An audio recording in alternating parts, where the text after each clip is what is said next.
Seja muito bem-vindo, muito bem-vinda a mais um episódio do nosso podcast 60 Mais, direto aqui dos estúdios da Voa Filmes em Floripa. Eu sou Simone Ritter e eu tenho a alegria, a honra de hoje receber aqui nos nossos estúdios um médico psiquiatra, escritor, palestrante, que largou Santa Catarina e se aventurou na Bahia. Dr. Davi Urias, como vai? Tudo bem?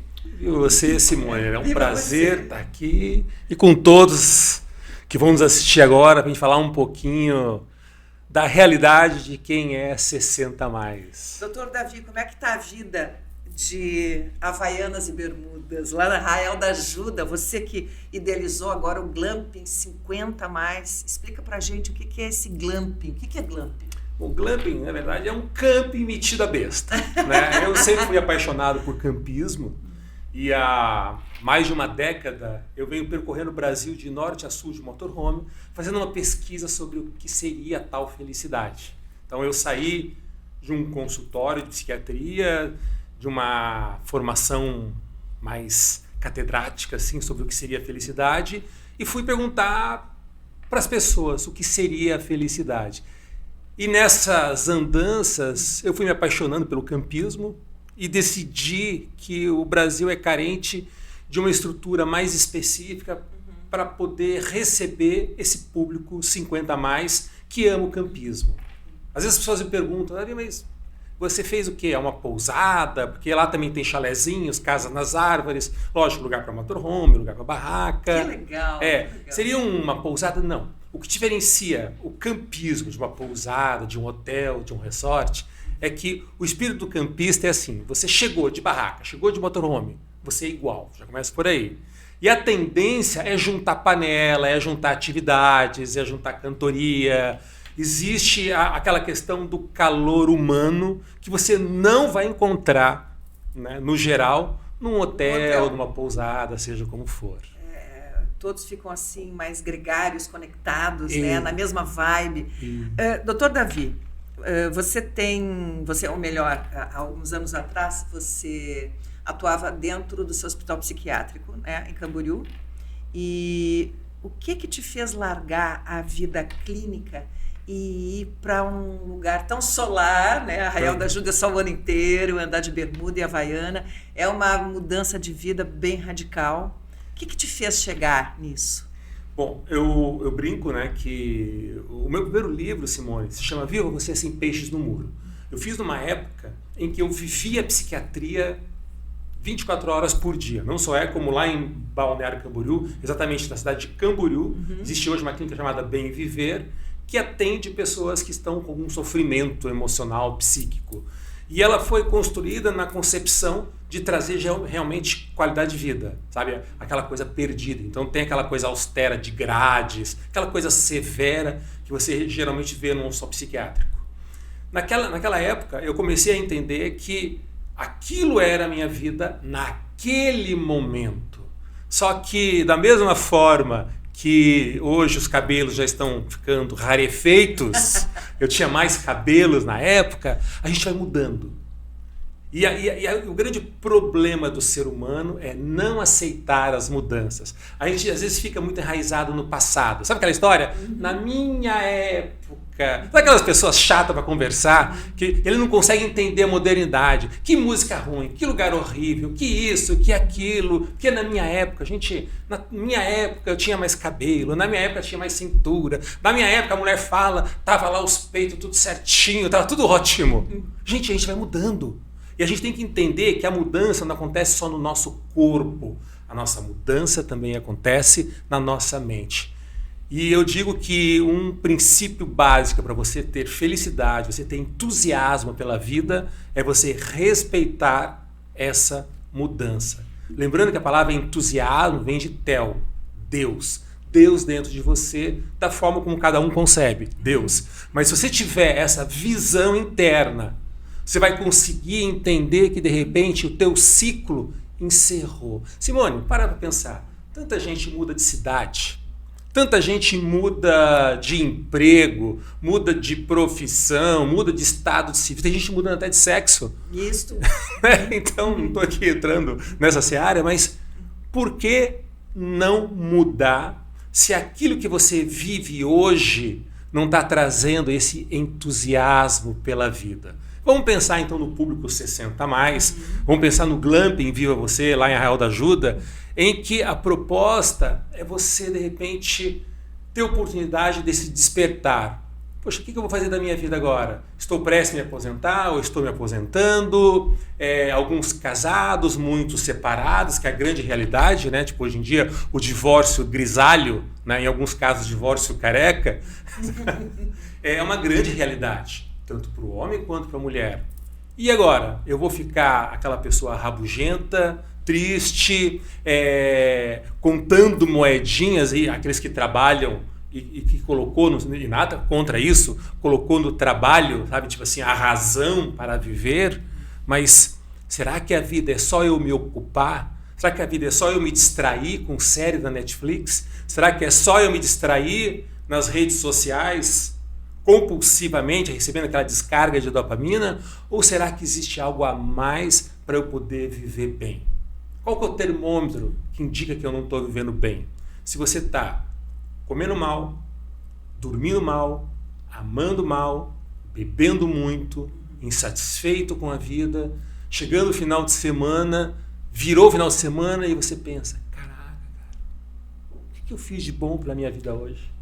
O que eu fiz de bom pela minha vida na última semana, no último mês, no último ano?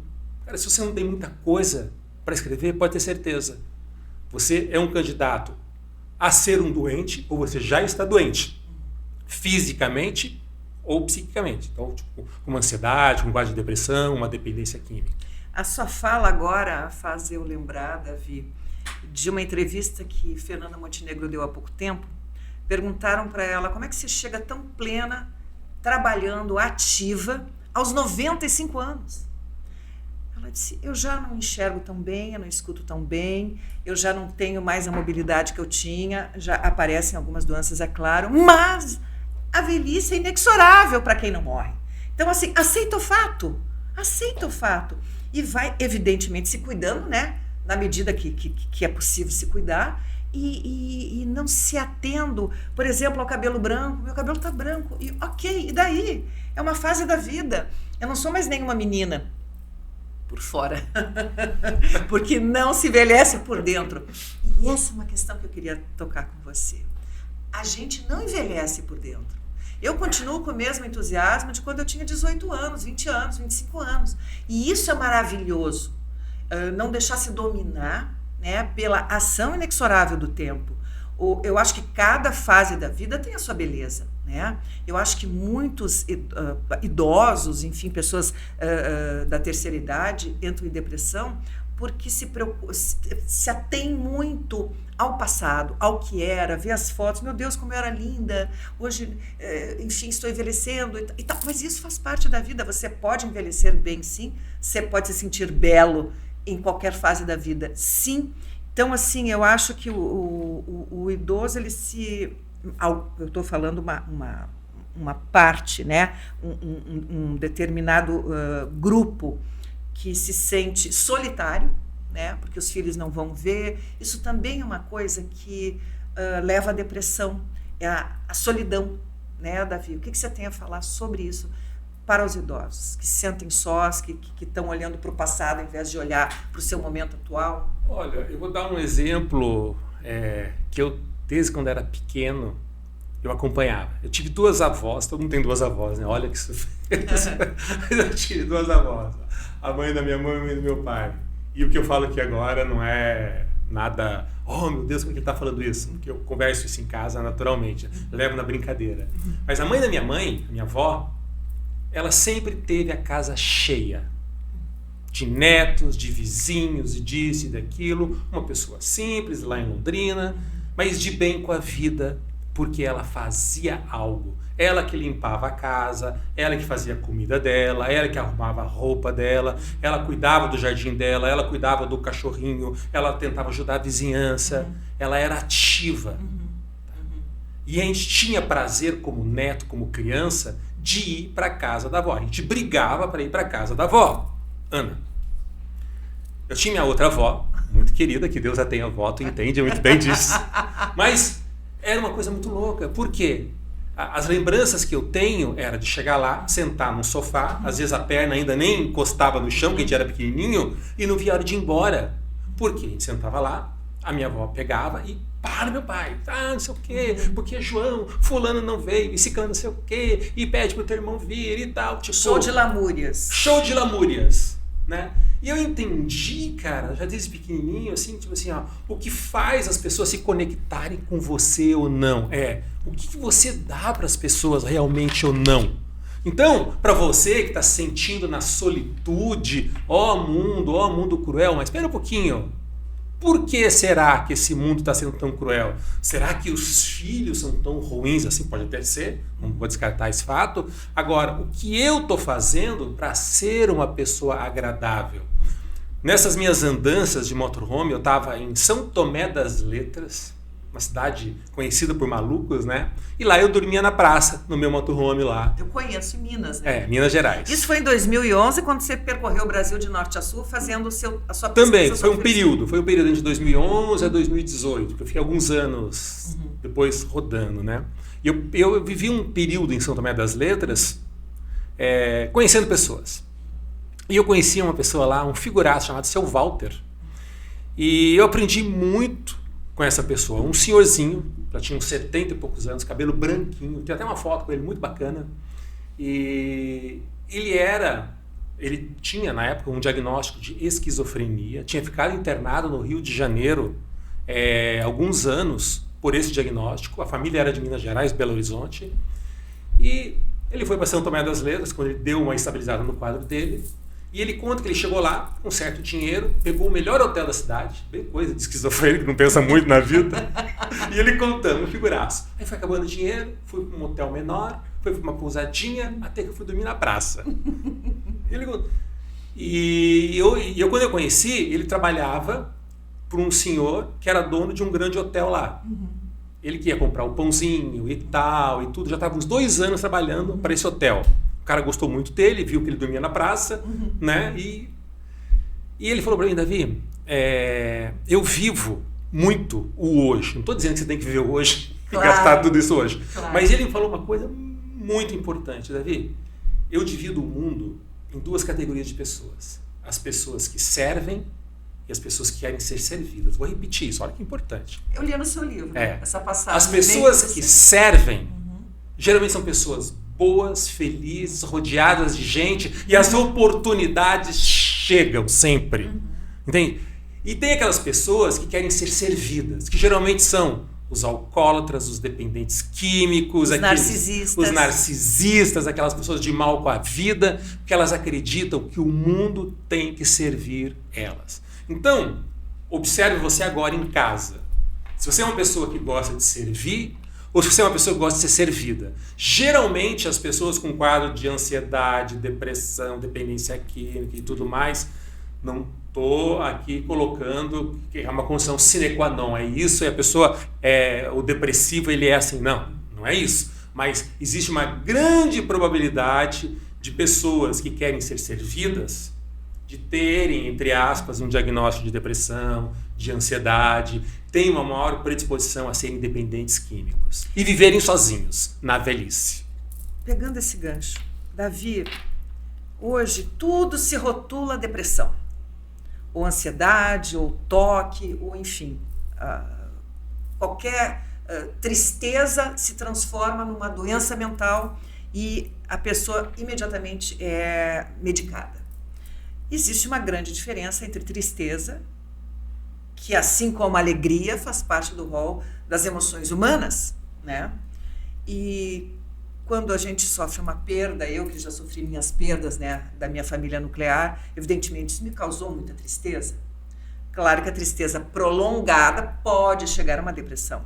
Eu quero que você aqui fale um pouco sobre esses diagnósticos assim que viraram pandemia, né, de tudo ser rotulado como depressão, e sobre essa parte medicamentosa que estão medicando assim de uma forma, medicando as emoções de uma forma assim muito irresponsável e inadequada. Eu gostaria que você falasse sobre isso. que aliás se aborda bastante no seu livro, e você mexeu no vespeiro aí. Quem mexeu na minha deprê? Se você não leu, tem que ler. Se você pensa em se medicar, leia antes de se medicar. Se você está se medicando, leia para você perceber se de fato você precisa desse medicamento ou não. Perfeito. Primeiro, vou falar aqui agora, presta atenção no que eu vou te dizer. De cada 10 pessoas hoje que estão tomando medicamento antidepressivo, 9 não necessitam desses medicamentos. Vou repetir, Simone. De cada 10 pessoas tomando antidepressivos hoje aqui no Brasil e no mundo, 9 não necessitariam desses medicamentos. Hoje está se medicando as emoções. Mas, Davi, a pessoa está com depressão, está dormindo mal, está comendo mal, está amando mal. Exatamente. Pela pessoa estar vivendo mal, gastando mal, amando mal, vivendo o que eu chamo dos seus instintos básicos de forma distorcida, ele vai adoecendo. O que é instinto básico? É aquilo que todo animal tem. Então, você está tomando 2, 3 litros de água por dia? Se você não está, você já tem uma predisposição a ter ansiedade, a ter depressão. Como é que eu vou me lembrar disso? Olha para o teu cachorro, ele toma água. Lembrando que cachaça não é água não, tá? Só para deixar claro, tá? Água. Então, nós somos o que bebemos. Nós somos o que comemos. Somos o que comemos. E comida, desculpa o termo chulo, não é só para fazer cocô. Então você tem que pensar no que você vai comer. Entende? É teu combustível, é tua energia. Depois você reclama. Eu tô ficando gordo. Eu tô ficando gordo. E você fica comendo o que não deveria comer. Então, nós somos o que comemos, nós somos o que bebemos, nós somos como dormimos. Então, comece a praticar o que a gente chama de higiene do sono. O que é higiene do sono? Tomar banho antes de dormir? Ajuda. Tá? Mas a cama, eu brinco que ela foi feita para 2 motivos.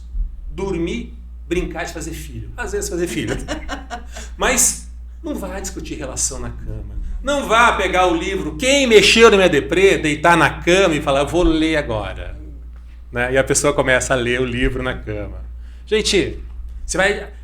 primeiro que você não vai prestar atenção no livro, você não vai prestar atenção direito que você está na cama, e você nem vai dormir direito e nem vai ler direito. Então, começa, você que tem insônia, a usar a cama para esses motivos. Dormir e brincar de fazer filho. Tá? Só isso. Bom, então nós somos o que comemos, o que bebemos, como dormimos, nós somos o nosso estresse. Poxa, Davi, estresse, sim, é importante ter estresse. É graças ao eu-estresse, eu, prefixo bom, que fez com que eu chegasse aqui hoje em Florianópolis 3 horas da tarde, horário que foi acordado. Então, eu me preocupei em sair depois do almoço, do Balneário Camboriú, para chegar aqui 2 horas. O eu-estresse faz você, de repente, ter uma pauta com o Dr. Davi. Deixa eu ler o livro, Quem Mexeu na Deprê, para poder conversar com ele sobre. Isso é o estresse bom. E é necessário. O estresse bom faz a gente atravessar a rua, olhar para os lados. Senão, eu não olho e sou atropelado. Então, o estresse bom faz você crescer. Como também o estresse ruim é o contrário, que é o desestresse. É aquele estresse, o seguinte, eu brinco aqui, eu dou um exemplo muito bom de desestresse. Você tem que ler o livro Quem Mexeu na Deprê e amanhã, cedinho, vai ter uma prova sobre o livro. O desestresse faz você fazer uma garrafa de café, ficar a noite inteira tomando café, ligando para as amigas, dizendo, meu Deus do céu, eu tenho que ler esse livro amanhã e não consigo. Você não dorme, não lê o livro e no outro dia faz uma péssima prova. Isso é o desestresse. Então, nós somos o que comemos, o que bebemos, como dormimos, o nosso estresse, e nós somos a nossa sexualidade. Quando eu falo em sexualidade, não é só o ato sexual em si, estou falando de afetividade. Então, se você é daqueles que não dá bom dia, não dá boa noite, não pergunta como vai, não se importa, você está vendo o teu filho chegando triste, está vendo a mulher chorando, você está vendo que o teu chefe está cabisbaixo, estacionando o carro, e você não tem sensibilidade, hoje a gente usa o termo empatia para o que está acontecendo. Cara, você também vai adoecer, porque nós somos o conjunto disso. É só observar um cachorro, né? Quem já não teve aquele momento de se sentar no sofá? Eu tenho um cachorro chamado Butão, que é um figura. Às vezes eu estou meio chateado, eu sento no sofá, parece que ele percebe. Ele vai lá, de tão agitado que ele é, naquele momento ele chega quietinho, encosta a cabeça e vai dar aquele aconchego, aquele cheirinho. Que idade está o Butão? 12 anos. Eu conheci, ele era um filhote. Que coisa mais querida o Butão. É a sensibilidade de um cachorro, a sensibilidade do Butão. Então o que eu falo?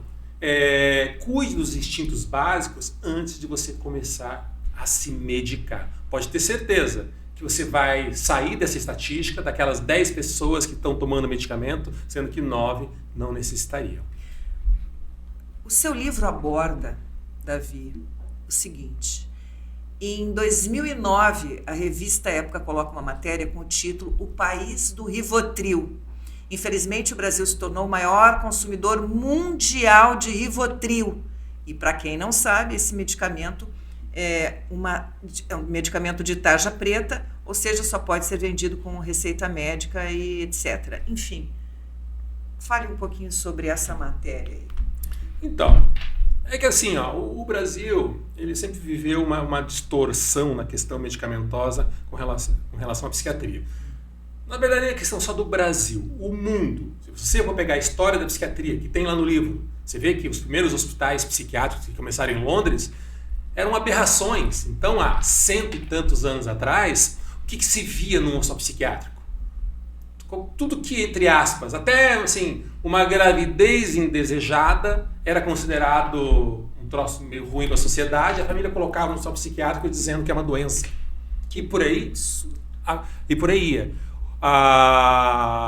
Quando eu era novinho, voltando às minhas avós, né, tipo assim, eu comumente via, elas iam no médico por causa de pressão alta, isso, aquilo e tal, e eu via comprimido de diazepam, eu lembro muito bem desse nome, na geladeira da casa da minha avó. Que interessante, diazepam. E de repente comecei a observar que na casa das minhas tias tinha diazepam, na casa de todo mundo tinha diazepam. O que é esse tal de diazepam? Entende? Um benzodiazepínico da família do Rivotril. Entende? É um ansiolítico. O Brasil já chegou a consumir acho que 60% do Rivotril produzido no mundo. Entende? Que absurdo. Mas absurdo, até porque eu digo daquela consultinha miojo. Sabe aquela consultinha 3 minutos? Você chega no médico, ele nem te escuta, não escuta as suas emoções, prescreve Rivotril e diz que é depressão e ansiedade. Se você ainda está trabalhando e você quer um atestado, ainda mais agora que a saúde mental está na mira, nos holofotes dos interesses, você sai de lá com um diagnóstico de depressão, um atestado de incapacidade, e para você ficar cômodo dizer que você tem depressão, dizer que você tem ansiedade, e por que não tomar um Rivotrilzinho? O Rivotril, ele tem meio que efeito de quem não bebe, que quando toma aquela cervejinha dá aquele touch, sabe? Ah, que gostoso, sabe? Dá aquele touchzinho e tal da bebida. O Rivotril trata? É lógico que não trata. É lógico que não está te tratando. Entende? Agora, como as pessoas hoje em dia não conseguem mais lidar com as frustrações, não conseguem lidar com o luto, né? Tipo, hoje a gente vive a geração mimizenta para tudo, né? Então os adultos também querem esse mimo. Ah, não, então eu estou sofrendo assim, então é depressão, né? Aquilo que você estava comentando, você perdeu pares da tua família. Gente, o nosso humor ele não é uma reta. Ô Simone Ritter, morreu fulano, tudo bem. Morreu Beltrano, tudo bem. Cara, você seria uma pessoa doente assim. Claro. É normal, eu tô alegre, aconteceu uma coisa, tô triste. Opa, que bacana, vou fazer uma viagem bacana, legal, que bacana. Ah, meu filho tá vindo da Rússia, oh, que bacana. Entende? Isso é o normal da vida. Estar alegre, estar triste, estar alegre, estar triste. O que é depressão? Depressão é quando essa tristeza, ela desce demais. Entende? Você não consegue fazer com que ela suba. Entende? Isso é a depressão. Só que hoje em dia, qualquer tristeza normal da vida é considerado depressão. E o luto, ele precisa ser purgado, ele precisa ser chorado, precisa ser sentido, né? Porque tudo que você, por exemplo, não purgar um luto, somatiza em forma de doença. E outra coisa, doutor Davi, as pessoas têm assim a falsa ideia de que esse tipo de medicação, enfim, sem citar muitos nomes aqui para não dar ideia, esses antidepressivos, ansiolíticos, etc., que eles vão trazer um alívio, né? Mas esquecem que a reboque disso tem as contraindicações das medicações, né? Simone, tanto a psicofarmacoterapia tem contraindicação, e agora eu vou dar cara para bater, como também a psicoterapia tem contraindicações, entende? O que eu mais vejo, escuto hoje em dia é, entre aspas, psicólogas, entende? Que se baseiam em teorias escritas por humanos que não têm quase sempre, na sua totalidade, tipo assim, um embasamento científico real. É uma teoria, é o meu pensamento. Como você tem o teu. A tua avó tinha o pensamento dela, né? Só que A tua avó não escreveu num livro todos os pensamentos, todas as teorias e ficou famosa pelo mundo nas teorias de como criar crianças, exemplo. Né? E alguns teóricos, alguns psicólogos, né, criaram algumas teorias que muitas psicólogas seguem aquilo de forma cega, entende? Acreditando que aquilo é o viés da verdade. E isso tem contraindicação. Sabe? Às vezes eu escuto, não, mas isso vai causar um trauma à criança. Gente, criança se educa com sim e com não.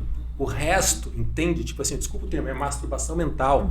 Entende? Essa é a realidade. Então vamos pegar não, mas isso é um trauma para a criança. Então a criança não pode nascer. Porque quando a criança nasce de parto normal, já vai ter um trauma, já vai chorar, já vai sentir a frieza de uma bandeja de aço na hora que ela está lá. Entende? É bem-vindo à vida. Bem-vindo à vida. E o que se coloca hoje em dia? Que tudo é trauma, não pode Coloca se falar. os filhos numa redoma. Exatamente. Sem prepará-los para a vida. Se a mãe não der um não, o mundo vai dar de forma pior. E outra, aí a criança, que daí já é um adolescente, um adulto, não vai ter mecanismo para lidar com a dor. Eu vejo pelo meu filho, que tem 6 anos, o Atos. Cara, é muito interessante. Tipo, se você está fazendo aquilo que ele curte, ótimo.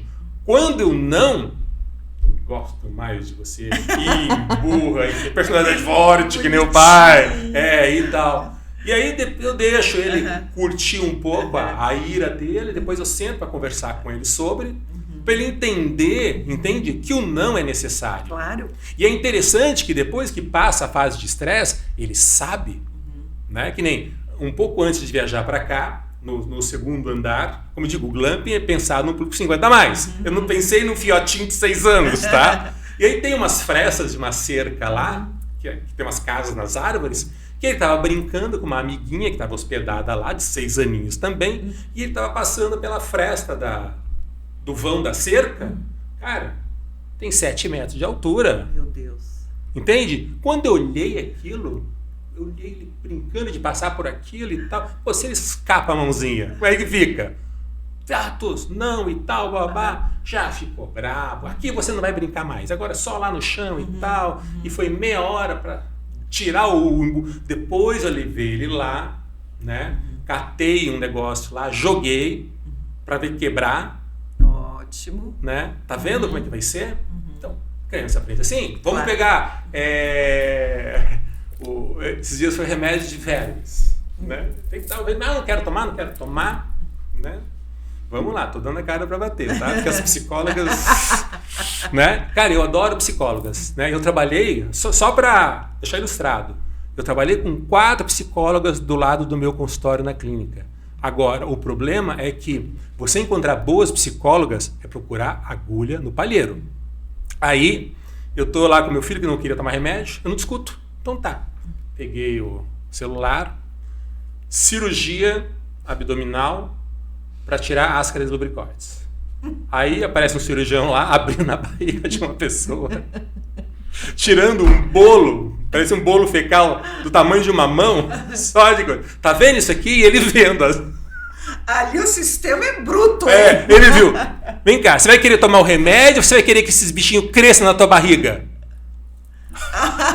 Imediatamente. Funcionou. Outra situação, né? Passar fio dental. Não quero passar, não tem que brincar. Né? Vamos mostrar o bichinho da cárie. Um dente todo podre lá dentro. Você vai querer ou você vai querer que deixe? Tipo assim, tem dor, lógico que tem dor. Mas a vida, tipo assim, ó, eu brinco, Simone, você faz as coisas por 2 motivos. Para alguém. Isso funciona para casamento, para trabalho, para tudo. Por respeito ou por medo. Por respeito, você vai fazer as coisas. Você tem respeito. Se você não fizer por respeito, você vai ter que fazer por medo, senão você está fora. Assim funciona no casamento, assim funciona no trabalho. Que bom que fosse tudo por respeito.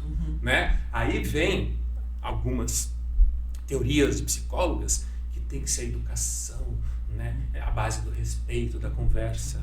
Minha amiga, uma criança com 3, 4, 5, 6 anos não tem entendimento desse respeito que você está dizendo ainda. Então, é em cima do não, do medo mesmo, entende? Um índio que está lá com a criança e morando em cima de uma palafita, com o rio embaixo cheio de piranha e jacaré, ele não vai ter uma segunda chance para a criança entender por respeito que ela não pode ficar na beirada. Vai ter que ser no medo. Ele vai ter que pegar aquela criança e falar, escuta, se você cair aqui, ó, e bota o pezinho dela lá, e as piranhas quase comem o pezinho daquela criança. Mas funciona assim. Aí você pega, hoje em dia, criança, rede de segurança. Mas espera um pouquinho. Como é que os índios fazem então? Lá não tem rede de segurança. Como que funciona? Por que com os índios a gente não tem? Lógico, de vez em quando a gente deve cair algumas crianças, até acredito. Como também caem crianças de prédios, mesmo com tela. A questão não é a tela, a questão é a forma com que eu vou educar a criança.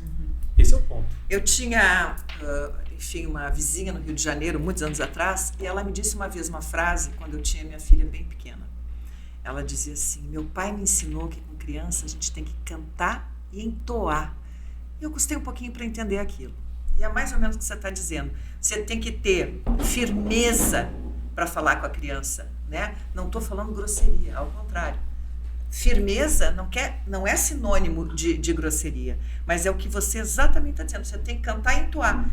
Você tem que dar a entonação correta, né? A emoção correta, ensinando para a criança o que o não é não, e não de passar a mãozinha na cabeça. Acho que tem que ter esse tipo de atitude com relação às crianças. Bom, só complementando isso, a gente indo para os adultos. Bom, sabe que eu fui da Força Aérea, né? Sim, né? Fui tenente da Aeronáutica com muito No orgulho. livro você eu pontuo essa questão a sua biografia está toda ali. Está toda ali. Legal, muito legal. E eu brinco com meu filho o seguinte, ó, aqui tenente Vidigal e você soldado Vidigal. E eu só falo uma vez. Pronto. E é engraçado que a mãe às vezes fica indignada, porque às vezes ela tem que falar 1, 2, 3, 4, 5, 6. Tipo, não, eu olho para ele. Você já canta e entoa. Ele dá. Quando eu falo, opa, ele já sacou. Né? E vamos sair agora da criança, já que nós estamos falando de 60 a mais, e vamos pro idoso. Chamar idoso de 60, tá? Mas vamos lá. É que eu tô chegando também, né? Então, mas vamos lá. Eu já estou. Já estou, né? Mas vamos lá. O que muda? O que muda pro idoso é que quase sempre, infelizmente, o idoso esqueceu da criança que ele era, daquilo que ele gostava de fazer, daquilo que ele deixou de fazer, da forma, tipo assim, como ele vivia, tinha entusiasmo pela vida. Então, ele envelheceu e ele não lembra mais quem ele era. Então, o meu trabalho hoje, muito em palestra em empresa, Simone, tá, né, nesse resgate. Até vou estar dando algumas palestras agora, essa semana, para as Unimedes aqui, no Vale, e a proposta é o quê? Fazer com que a pessoa resgate, tenha lembranças daquilo que ele era. Porque, tipo, e agora, Davi, como é que eu vou desenvolver a minha motivação, meu entusiasmo pela vida? Ah, não, então eu vou correr porque todo mundo corre. Aliás, eu cheguei à conclusão seguinte, né? Eu estou um ano separado, né? E aí eu comecei a perceber o seguinte, cara, eu acho que corrida, cara, quem corre tem um amor meio complicado. Que eu descobri que todo mundo que sai para correr é porque tá com problema afetivo, cara. Tá querendo correr do problema? Tá querendo correr do problema. Então, aí eu comecei a observar isso, assim, sabe? Tipo, vem cá, quanto é esporte? Eu corro. Desde quando? Desde que eu me separei, desde quando, não sei o quê.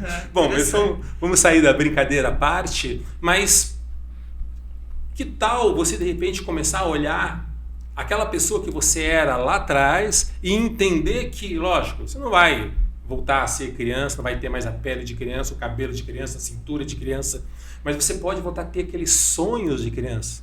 E quais eram exatamente os teus sonhos? Né? Eu falo por mim, né? Hoje eu faço uma palestra que ela está voltada muito para os meus sonhos, porque quando eu era adolescente eu sempre amei cantar e tocar, e hoje eu uso a música, canto em palco. Falando sobre saúde mental. Inclusive você deu show no programa do Jô Soares. Que ano foi aquilo, Davi? 2007. 2007. Como é que foi essa experiência de ter participado do programa do Jô? Então, foi muito bacana. Foi um período em que eu trabalhava 24 horas por dia dentro do hospital psiquiátrico. Então, vamos dizer o seguinte, eu não pude curtir muito o evento. Adoraria que o Jô estivesse vivo hoje, pudesse voltar para o programa dele hoje, porque hoje estou 100% voltado para essa imersão de trabalho, de treinamento em empresas, de palestras em empresas. Então, com certeza, iria me abrir muitas portas, tipo assim, ó, a dinâmica naquele programa. Né? Se você assistiu, quem não assistiu, dá para assistir, coloca lá no Globoplay, Davi Vidigal, Jô Soares, vai assistir.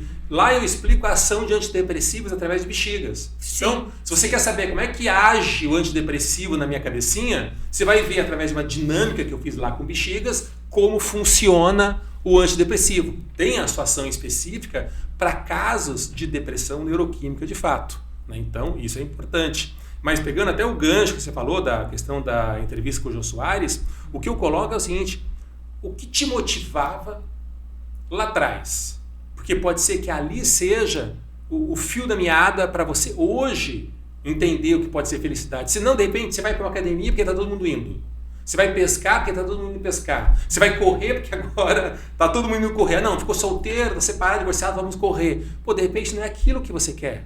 Não é aquilo que é a tua essência, a tua história. Então, por que não começar agora a tua história? Ah, não, meu sonho, sei lá, eu sempre quis tocar piano, mas nunca tive tempo. Por que não começar agora?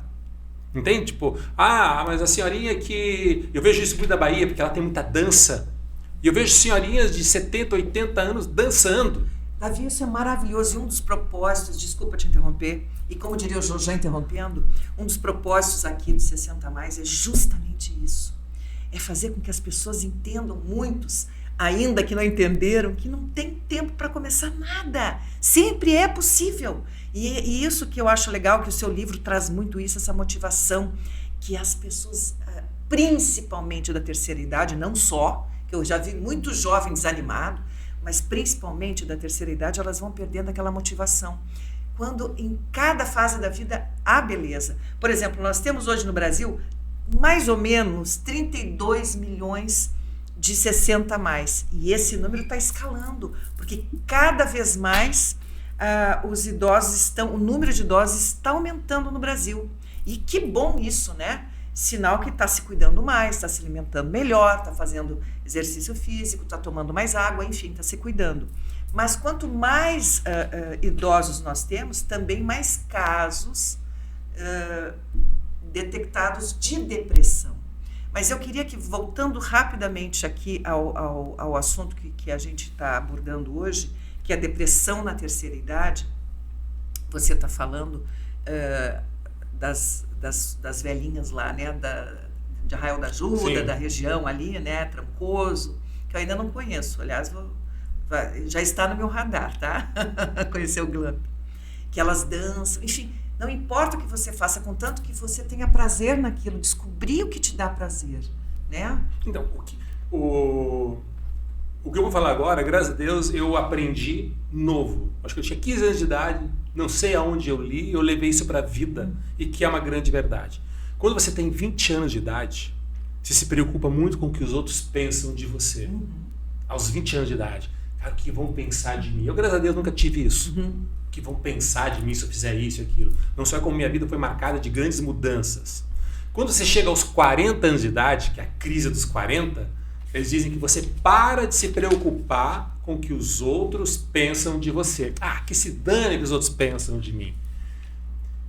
E o fantástico é que quando você chega aos 60, você descobre que os outros nunca pensaram em você. Então, meu amigo, cara, que se dane que vão pensar de mim hoje, amanhã ou não. Faça aquilo que você tem vontade. Então, eu gosto de viajar, mas não tenho dinheiro. Cara, uma barraquinha, uma mochilinha nas costas, pusão tá aí, vai ser feliz, meu amigo.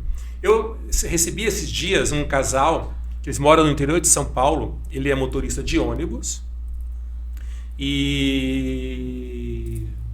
tá para se aposentar.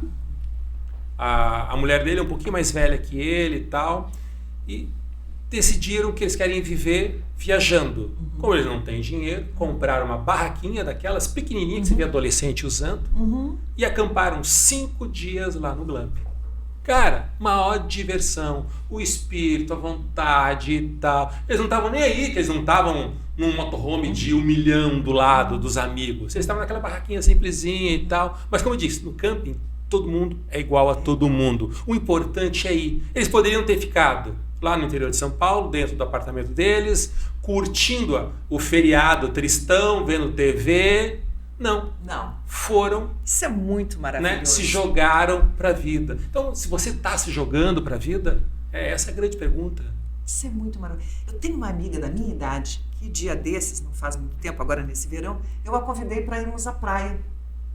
No que ela me responde, nem morta. E a minha celulite? Eu olhei para ela, mas quem é que está se importando com a sua celulite? Sabe, é uma bobagem. E isso é muito bom. A Fernanda Torres, numa entrevista um tempo atrás, ela disse uma coisa maravilhosa. A idade, ela vai te trazendo uma calma, uma serenidade, uma consciência de que você não está nem aí para os outros e sabe que os outros não estão nem aí para você. Você fica mais calmo, mais tranquilo, você se aceita mais. Eu estou falando de boa parte. Não é o caso da minha amiga, tá? Ela vai assistir esse programa, eu vou dedicar a ela esse programa. Isso é uma bobagem. Ninguém tá nem aí. A gente precisa aprender a se assumir e se amar como é. Porque ninguém é perfeito. Então, as mulheres 60 mais, 50 mais, 70 mais, 60 mais, que estão achando, meu corpo isso, meu corpo aquilo. Se assuma, tem meninas 18, 20 anos que tem celulite. Por que a gente não pode ter? Enfim, a gente já pariu filho, já passou por cirurgia, já passou, né, por décadas. Sobrevivemos a... Hoje, no carro vindo para cá, para os estúdios aqui da VOA, eu pensei, meu Deus, eu já vivi 6 décadas, é muita coisa, sabe? Eu tô aqui inteira, plena, feliz, com um propósito novo que é esse trabalho. Então, isso me deixa muito feliz. Sem me preocupar, eu não pinto cabelo, não uso muita maquiagem, não pinto neon. Enfim, é uma libertação você amadurecer. Mas isso, cada um tem seu processo. Né? Cada um tem seu processo. Cada um tem seu processo. Uma coisa interessante. Eu brinco assim, existe um binômio chamado razão e emoção. A razão está no nosso córtex pré-frontal e ele é responsável por você fazer as coisas na vida que não vão te trazer problemas. Desde, deixa eu recolher o lixo da cozinha, senão vai dar barata, vai dar mau cheiro. A razão me fala isso. A razão me fala para eu estudar, para fazer um curso, para ter um salário melhor. A razão faz a gente sobreviver neste mundo. Agora, o que faz a gente viver de fato nesse mundo é a emoção. A emoção está ligada à amígdala no nosso cérebro, que é o que faz a gente, tipo assim, ter esse tesão pela vida. Aí você pegou e falou do envelhecimento, das celulites. Vou pegar isso aqui. Imagina que isso aqui é um relógio de pêndulo. Se eu pedir para vocês escreverem um relógio de pêndulo, é um movimento de vai e vem. Não, é um movimento de vai e vai. Porque o tempo só vai para frente. E se você quer ficar doido, é só olhar pro relógio de pêndulo e pensar, tô envelhecendo. Tô envelhecendo. Pare para pensar, eu vou sair daqui mais velho 2 horas depois desse programa, porque nós estamos envelhecendo. Tem um livro que eu li há muitos anos atrás, aí eu comprei o livro, dei pro meu pai, ele ficou muito bravo, nunca quis ler, até hoje ele não leu, que se chama A Morte é um Dia que Vale a Pena Ser Vivido. Eu conheço esse livro. É muito 10. Ainda não li, mas conheço. E o livro fala justamente disso. Sabe qual que é o arrependimento das pessoas na beira da morte? Não é pelos erros, pela bebedeira, pela briga, pelo divórcio errado, pelo pediu as contas, depois se arrependeu, pela loucura daquela viagem, por aquele gasto excessivo de uma vontade, de um desejo, de algo lá atrás e que depois ficou durando anos por causa daquilo. Ninguém se arrepende de nada disso, dessas cagadas. A gente não se arrepende disso. A pessoa se arrepende daquilo que deixou de fazer. Então, meu amigo, na hora que você estiver indo embora, pode ter certeza, tudo que você fez de errado, cara, você vai rir. Agora, sabe o que vai te fazer chorar? Por que eu não fiz? Por que eu não dei aquele abraço? Por que eu não disse pra ela, eu te amo, que se foda o mundo, vambora, vamos botar a mochila nas costas e... Não. Por que eu não decidi que essa coisa? Tô saindo fora daqui, tô rasgando a camisa, Não, eu não fiz. E as pessoas sofrem muito por aquilo que deixaram de fazer. Ufa, é verdade. Essa é Davi, eu acho que a gente, desde pequeno, é educado, assim, eu acho que tudo é muito protocolar, né? Segue esse caminho. Eu, graças a Deus, sempre segui a minha intuição, e eu acho, assim, ouvindo você falar agora, gente, a gente não vai sair vivo daqui, então não vamos levar tudo tão a sério. Né? Vamos nos divertir mais, vamos ser mais empáticos, né? Que nem o seu amigo lá de São Tomé das Letras, vamos servir, porque quando você serve, você se sente muito melhor do que quando é servido, né? Isso também é uma coisa muito interessante. Nós temos alguns minutos finais, Davi, eu gostaria de que você falasse para o público como é que as pessoas podem te encontrar nas redes sociais, onde é que encontra o livro. Dr. Vidigal, você entra no meu Instagram. Dr. Vidigal. Okay. Lá tem um linkzinho que você já cai no Hotmart, você já compra ele em formato e-book. Tá? Quem quiser o livro físico, eu tenho também. Aí manda um direct para mim, que eu despacho para você. Maravilha. E ele é muito fácil de ler, ele é rápido de ler, ele é muito gostoso. Eu li assim numa sentada, foi maravilhoso. Agora eu estou com ele físico. Eu te agradeço aqui e quero que você diga algumas palavras finais à nossa audiência, que a gente teve hoje a alegria, a honra de receber aqui o Dr. Davi Urias Vidigal, médico psiquiatra, idealizador do primeiro glamping do Brasil, que está lá em Arraial da Ajuda, que eu não conheço, mas é encantador, é só o ano inteiro, né? E como é que as pessoas podem fazer para visitar o glamping Viva Você? Então, no Dr. Vidigal, vão estar me seguindo. Vocês não podem seguir também o Glamping Viva Você, que chama Glamping VV. Né? Vão encontrar lá. E, por sinal, esse ano eu vou fazer a primeira imersão. Vão ter 2 imersões lá. Uma para pai solo, porque hoje eu sou um pai solo. Né? Então, para que vai servir o pai? Pais, vamos colocar pai solo, para ficar bem entendido. Então, você que é pai e fica com o teu filho, porque você está separado, você que é mãe e fica com o teu filho, que está separado, eu vou estar fazendo uma imersão, que vão ser alguns dias lá no Glamping, em que você e o teu filho, de barraquinha mesmo e tal, vão reaprender, de repente, vão relembrar alguns valores que vai servir tanto para você quanto para o seu filho. Não é o tópico desse podcast hoje aqui, mas a gente vive hoje, Simone Ritter, uma realidade muito triste com relação às separações, que é a questão da alienação parental. Então, tipo assim, é terrível. Isso é terrível. Então, no intuito de proteger mulheres de homens maus, e eu sei que existem homens maus que batem mulheres e tal, se criou uma lei chamada Lei Maria da Penha. Só que, infelizmente, na sua quase totalidade dos casos, hoje essa lei está sendo utilizada para separar o pai dos filhos. Então virou uma manobra jurídica, né? Horrível. Sério isso, hein? Sério isso. Em que as dores da mulher da separação, por não aceitação da separação, seja o que for, acabam utilizando desse artifício para ganhos secundários. Quem sofre com isso? Os filhos. Os filhos. Então, hoje, tipo assim, eu coloco nesse meu trabalho de pai solo e mãe solo o seguinte, que se você hoje está brigando judicialmente por guarda de filho, tanto homem quanto mulher, você está errado. Eu não sei teu caso, mas você vai estar errado. Por quê? Um filho precisa da mãe, um filho precisa do pai.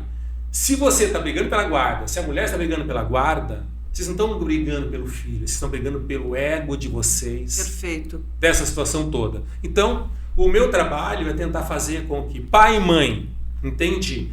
Comece a olhar para o filho e entender o seguinte: eu só vou ter uma criança, um adulto, entende? Emocionalmente estável, maduro, se ele tiver a presença da mãe e a presença do pai. E se de fato você ama seu filho, você é homem, você é mulher, você vai cortar o teu orgulho, entende? Que está lá nos 7 pecados capitais, que eu falo muito sobre isso, e você vai, na verdade, ceifar aqueles sentimentos de vingança, de ódio, de rancor, para que seu filho tenha o teu melhor e o melhor do teu cônjuge. Então a gente vai ter esse ano, né, uma imersão que vai ajudar pais a estar lidando com os filhos, mães a lidando com os seus filhos e também nesse sentido. Já tem data, Davi? Provavelmente vai ser nas férias de julho. Ótimo. Então, quem quiser maiores informações acerca desse assunto... Dr. Vidigal. Perfeito.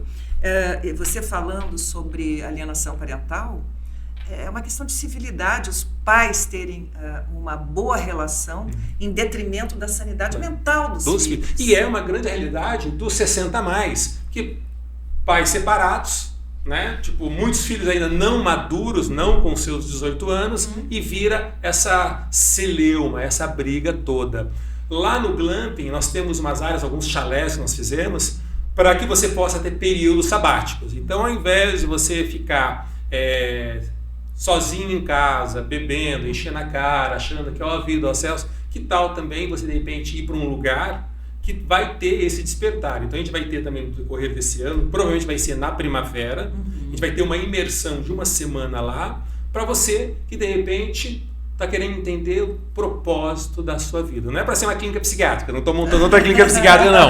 Mas a proposta é o que falta para eu ter esse viver bem. Poxa, eu cheguei aos 60, mas eu ainda continuo fumando, eu queria parar de fumar. Eu estou bebendo demais, eu queria parar de beber. Eu queria ir para a academia e eu não consigo ir. Eu queria emagrecer e eu não paro de emagrecer. E é tão interessante isso, Simone. Eu falo pra caramba, né? Mas vou terminar. Que bom! Não, porque assim, ó... A gente adora. Você está trabalhando, né? A pessoa fala, escuta, me traz aquele relatório amanhã. Você leva. Olha, tem que pintar a parede amarela. Você pinta. Por que quando alguém pede, manda, no caso, no seu trabalho, você executa? E quando é você, com você mesmo, você não executa aquilo que você pede? Quer dizer, quem manda em quem? Será que você ainda manda em você? Ou você é apenas um telespectador da vida, sentado na plateia, vendo um bonequinho, né, uma marionete, seguir a vida até chegar na hora do caixão para você falar, ó vida, ó céus, ó mundo infeliz, por que meus filhos não vêm me ver? Eles não vêm te ver porque você é chato pra caramba, meu amigo. Se você não tem olhos generosos para com você também, aí, como diria a Fernanda Torres, a vida presta, né? A vida presta. Davi Urias Vidigal, muito obrigada. Foi uma alegria, uma honra ter você aqui. Além de um médico psiquiatra do mais alto gabarito, é um querido amigo meu. Foi muito agradável te ter aqui. Espero que a audiência também tenha gostado. Curta, compartilhe, comente e siga nas redes sociais do Dr. Davi Urias Vidigal, que você só tem a ganhar. Davi, muito obrigado. Obrigado, abraço. Simone. Até a próxima. Até a próxima. E a você, obrigada pela sua companhia e até nosso próximo episódio. Grande abraço.